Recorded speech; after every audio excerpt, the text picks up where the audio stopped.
Greetings, Culturians, and welcome back to the channel. Today, we have to talk about what's going on with Dune. Doomsday is coming. It's not that far away. And in addition to it, well, showing up around Christmas time, it's also got major competition from Doomsday, which I wouldn't call it much of major competition since Dune has all the IMAX screens. And I have a feeling that Disney's going to regret or rue the day they decided not to move their most major franchise film. But hey, that's just me. Right now, we're going to talk about the fact that a trailer is about to drop and it's going to beat Marvel to the punch. So here we go.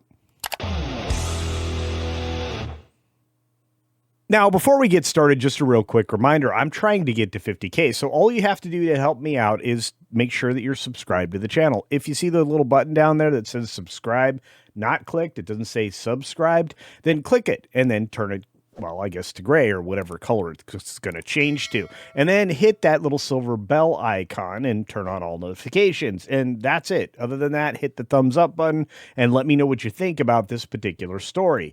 Coming to us from World of Real, I have to tell you, Jordan seems to be on top of some things that some other outlets are not right now.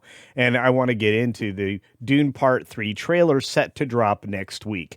What does that mean? Well, it means we're going to see several major league trailers releasing with the space sci-fi film Project Hail Mary.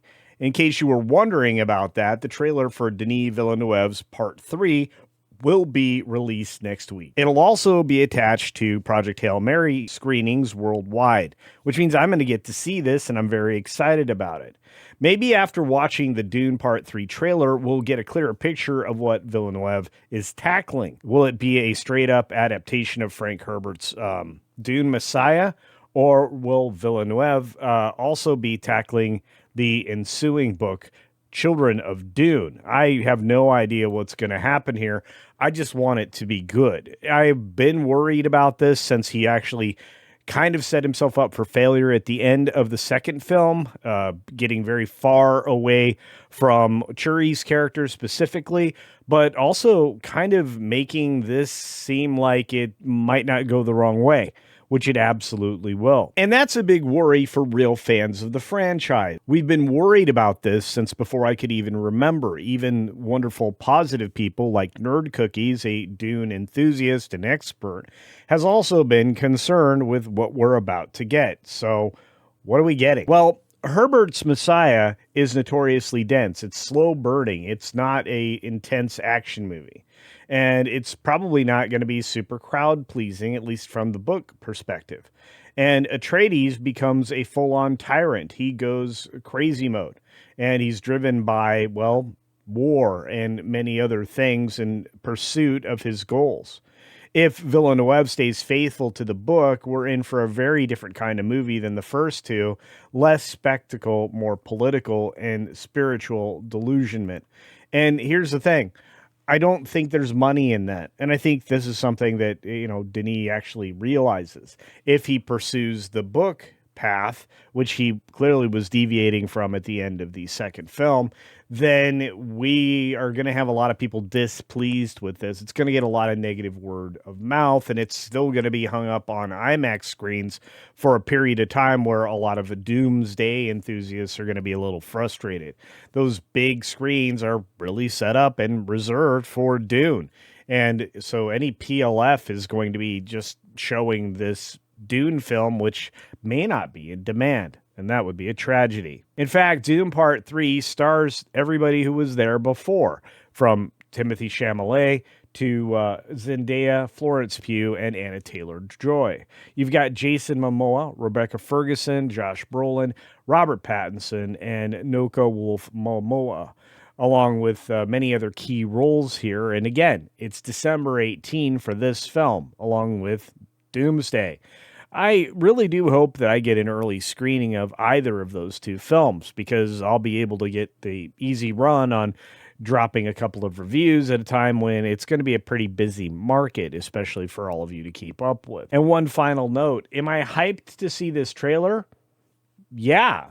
Why? Because I have no idea what they're going to do with this particular film. This is the end or the cap-off point of a trilogy, And will they get into the geopolitical weirdness that, Herbert was tied up with?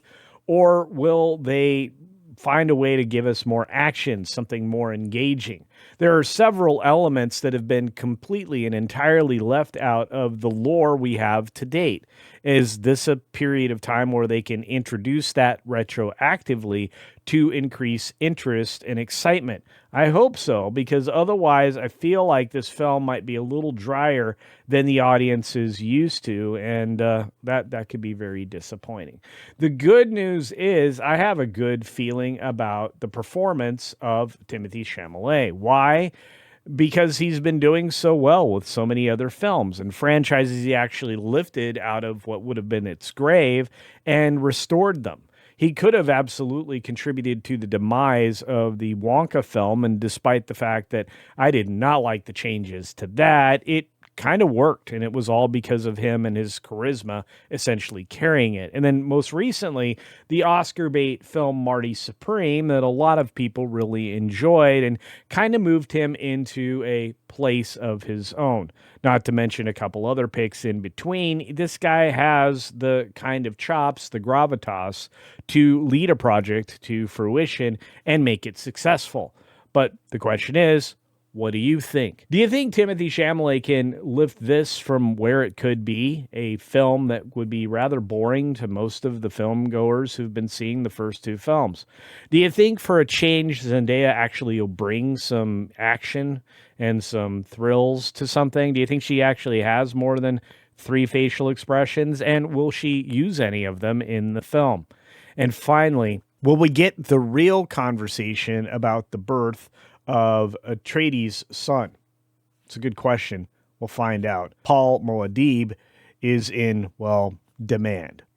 On that note, be sure to take care of yourself, take care of others, and until next time, see ya. Just maybe a little disappointed or a little excited after I see the trailer.